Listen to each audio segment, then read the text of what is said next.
সুপ্রিয় শিক্ষার্থীবৃন্দ, আজকের ক্লাসের মধ্যে আমরা চেঞ্জিং সেন্টেন্স সম্পর্কে আলোচনা করবো, ঠিক আছে। তাহলে প্রথম যে সেন্টেন্সটা দেওয়া আছে আমার, only he can do the same, মানে কি শুধু সে অঙ্কটি করতে পারে, ঠিক আছে। এটা নেগেটিভ করতে হইব, এফআরআর সেন্টেন্সের মধ্যে আছে। তাহলে আমরা জানি কি অনলি দ্বারা যদি ব্যক্তি বোঝায় তাহলে অনলির পরিবর্তে কি বসাইতে পারি, নান। বাট বস্তু বুঝিলে নাথিং, বাট সংখ্যা বুঝিলে নট মোর দেন।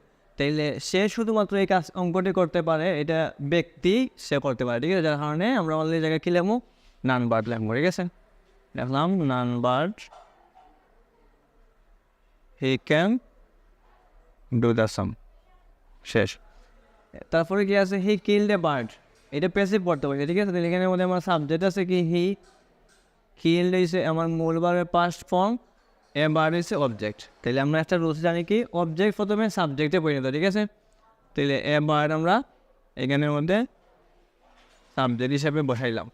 তারপরে এটা আছে কোন টেস্ট, পাস্ট ইনডিফিনিট। যদি পাস্ট ইনডিফিনিট থাকে তাহলে হেল্পিং ভার্ব হিসাবে ওয়াজ অথবা ওয়ার বসাই দেব। তাহলে এ বার্ড যেহেতু সিঙ্গুলার, যার কারণে ওয়াজ, ঠিক আছে। তারপরে মূল ভার্বের পাস্ট পার্টিসিপল ফর্ম কিলড, তারপরে প্রিপোজিশন যদি বাই, আর হিয়ার অবজেক্টিভ ফর্ম হচ্ছে হিম, ঠিক আছে। January the coldest month in Bangladesh, এটার মধ্যে পজিটিভ পড়তে হবে, ঠিক আছে।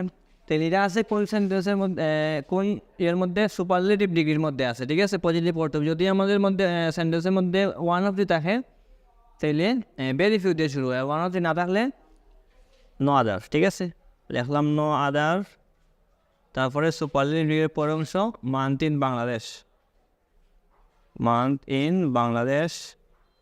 তারপরে হেল্পিং ভার্ব বসাই দেবে, ঠিক আছে। হেল্পিং ভার্ব আছে কি ইজ, তারপরে সো অথবা এজ, তারপরে সুপারলেটিভের পজিটিভ অংশ কোল্ড, তারপরে আমার এজ, তারপরে প্রদত্ত সেন্টেন্সের সাবজেক্ট জানুয়ারি। Both Messi and Neymar Ronaldo are great footballer, ঠিক আছে। তাহলে বোথ যদি যুক্ত থাকে আমরা বসাইতে পারি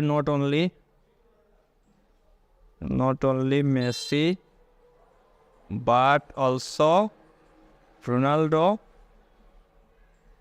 আর গ্রেট ফুটবলার।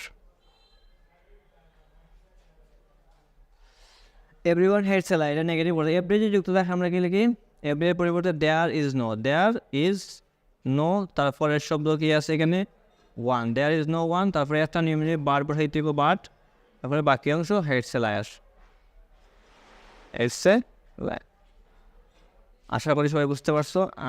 পরবর্তী ক্লাসে আমরা, ঠিক আছে, আরও ডিপলি আলোচনা করবো, ঠিক আছে।